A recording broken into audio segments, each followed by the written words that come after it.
Now let's go over the list of the honorable mentions for games that are coming out this next year that didn't quite make my top 15 list. If you haven't watched my top 15 list, that's my last video. Go ahead and check that out if you'd like. Most of these are indie games and games that are either out on PC right now and are getting console releases, or they're ones that are like in early access.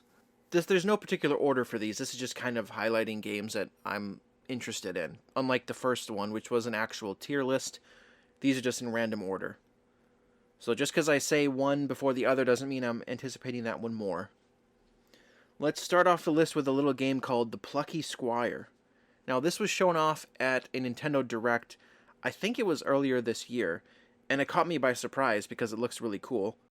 It looks kind of like Legend of Zelda Link to the Past, where you got the trailer starts where it's 2D, and you think the game's going to be 2D, and then he pops out of like the storybook or the drawings, and then he becomes 3D, and like that switching for different puzzles looks really fun.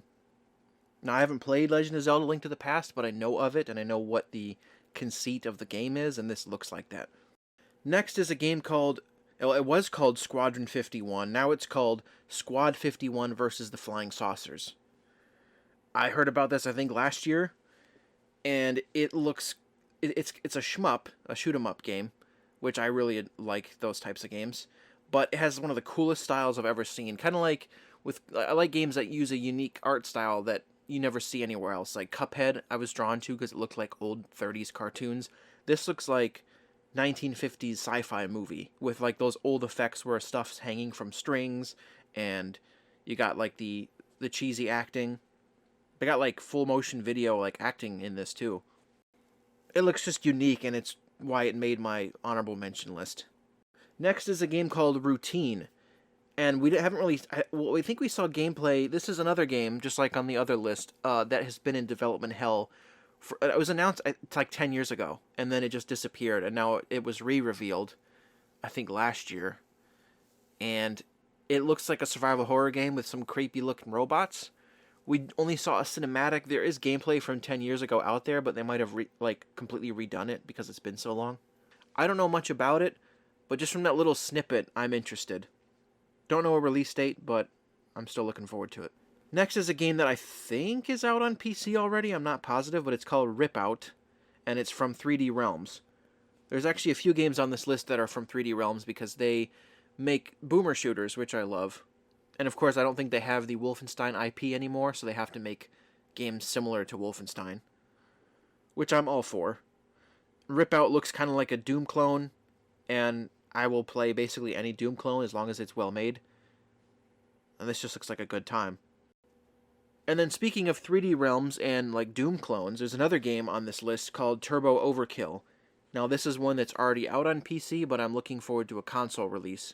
It's from Apogee Software, so it comes from like the whole Quake scene, like the Doom and Quake, like those people, like id and all the similar developers. They kind of all spread their influence throughout the whole gaming industry, and Apogee and then like 3D Realms kind of still do that kind of stuff.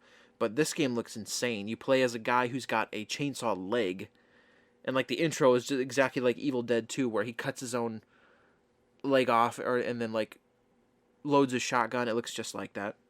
It looks nuts and a lot of fun, and I want to play it. If I had a PC, I probably would have already played it by now. The next game is a game nobody knew existed until the Game Awards, and that is Crime Boss Rockay City. Now, I'm going to play this for literally just Chuck Norris alone. I mean, they named that whole cast, and it was like a crazy group of people, like Danny Trejo, Danny Glover, Michael Madsen, and then the bomb they drop at the end is, oh yeah, Chuck Norris is in this. So, like, this is just the Chuck Norris game for me. So that's literally the only reason I want to play it, because it's Chuck Norris in the game. So sign me up. Next up is Flintlock: The Siege of Dawn. Now, I've seen gameplay for this. It looks really cool. I don't know much about it, but it just looks intriguing to me. And I mean, I like flintlock guns, so if that's the majority of weaponry you're going to be using in the game, that's pretty cool. But I really don't have much to say about this other than it looks fun. Next is Lightyear Frontier, which I thought was supposed to be out already. Maybe it might be on PC, I don't know. But it looks kind of like Minecraft crossed with Harvest Moon or Terraria crossed with Titanfall. Like you're in a mech, but you don't use the mech for combat. You're using it to farm. And I like some kind of farm sim games. There's a few of them I actually enjoy. So the fact that you're in a mech doing it looks pretty fun. Next is another game that I think will be going to early access on Steam or something, but I want to know when it comes to console, and that is Lord of the Rings Return to Moria. I think this is a brilliant concept for a game where you're playing as dwarves, and of course, we know from Tolkien lore that they're always in like mountains mining. So someone's like, oh, hey, let's just make... I mean, these survival games like Minecraft are super popular. Let's just take that type of gameplay and mix in dwarf lore from Tolkien, and bada boom, bada bing, you got a cool game. Now, I love Lord of the Rings. I love Tolkien's universes, Legendarium, and I love Minecraft, so this is like the perfect game for me. I don't know if you're going to run into like Balrogs if you dig too deep, but it looks really cool. Maybe they'll have like the Arkenstone or something you can find for like a rare drop. I don't know. It's probably also going to be kind of like that game Deep Rock Galactic, which you play as dwarves mining, so it's going to be similar to that. It looks like there is going to be combat, though, with enemies, so like there's orcs. Here's hoping this game ends up turning out well. Next is The Lords of the Fallen, which is a sequel to Lords of the Fallen.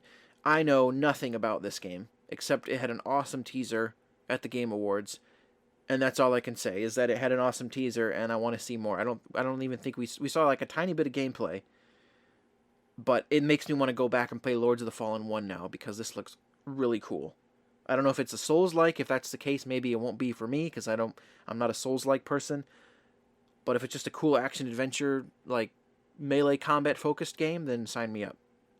Next is a game from Quantic Dream, which, I mean, we'll see if that Star Wars game they're making still happens, but I think this might be their next game, and that is Under the Waves. I have not played a Quantic Dream game, but this looks awesome. The style, and, like, I love the ocean, and, like, stuff all about like oceanography, that kind of stuff, and this just looks absolutely gorgeous from the trailers. It looks like a game that like James Cameron would love, where you're in submarines and you're doing underwater exploration. I assume it's story focused like Quantic Dream's other games, but I really want to play it. Now we got 3 more games left on this list. The next one is a game called Ill, I-L-L, Ill. It's from a developer who, from what I understand, I think they made this game, like a fake version of this game for something else, for another game, or like for a movie or a TV show, and it was fake, and people are like, oh, that is a cool concept for a game, you should make a real version of that. And apparently they are now actually making a real version. The company's called Team Clout that made it. It looks, honestly, terrifying. It's survival horror. The enemies' designs look really messed up and creepy. So add this to the long list of survival horror games coming out the next couple years. Now my penultimate one on this list is Phantom Fury. This is a sequel to Ion Fury, once again also developed by 3D Realms. 3D Realms keeps putting out really cool Doom-style games that I love. And I played Ion Fury, and that was more of like an homage to 90s like Wolfenstein and Doom. Or no, more like late 80s, early 90s, that type of thing. But this is a direct sequel to Ion Fury, but it's more of an homage to like late 90s, early aughts type games. So you got like the PS1, like heavy geometry 3D models. It looks like a game that could have come out like in 2000 or 1999. And if it's like anything like Ion Fury, but just in that new style, then I'm on board, because I loved Ion Fury. And then finally, last but definitely not least, like if I was making a actual 15-to-1 like ordered list, this would be much higher than it is. This is just at the end because it's the last one I had written down, and that is the System Shock remake. Now we were supposed to get System Shock 3, but unfortunately Tencent bought the IP, so I don't know if that's ever going to happen, and if it does, it's not going to be very good, I'm assuming. But this is being remade, and it's been being worked on for, I think it got kickstarted like 5-6 years ago. People have been waiting and waiting and waiting for this to finally come out, and I think it was also supposed to be 2022, but I think now, for real, it's actually coming out, and I'm really excited because I've never played the System Shock games. Now, I love all the games that came after, like BioShock, the games that were influenced by System Shock, which was a huge pioneer in what is called the immersive sim genre, which I love. So BioShock, Prey, Dishonored, those types of games. Stuff that I wish Arcane was still making, but they're not. So it's basically BioShock in space, but it's like the predecessor of BioShock, so I want to see what all the hype was about. And it looks great. It looks like they're taking everything that everyone loved about the original and making it modern, and it looks fantastic from what we've seen. And that is it. I think that was 16 games that didn't make my top 15 list. So yeah, it's like about 30 games. So, I mean, my tastes have expanded greatly over the years, because a long time ago, a lot of these games that wouldn't even have been on my radar. And I feel like every year I have more and more indie games on my list, because they seem to be doing more interesting things these days than big AAA games. A lot of indie, AA, and like the AAA indie games that I was talking about. So that's it. That makes my 2 lists for anticipated games coming next year. And then next up, I'm going to do a most anticipated movies list, which I've never done on this channel. I didn't do one last year because the slate for movies this year looked bad. And I was right. It turned out this year was pretty bad for movies. And I mean, just the past few years, because of COVID and all that, I just wasn't that interested in movies, really. And there wasn't much coming out that interested me. But games have been booming.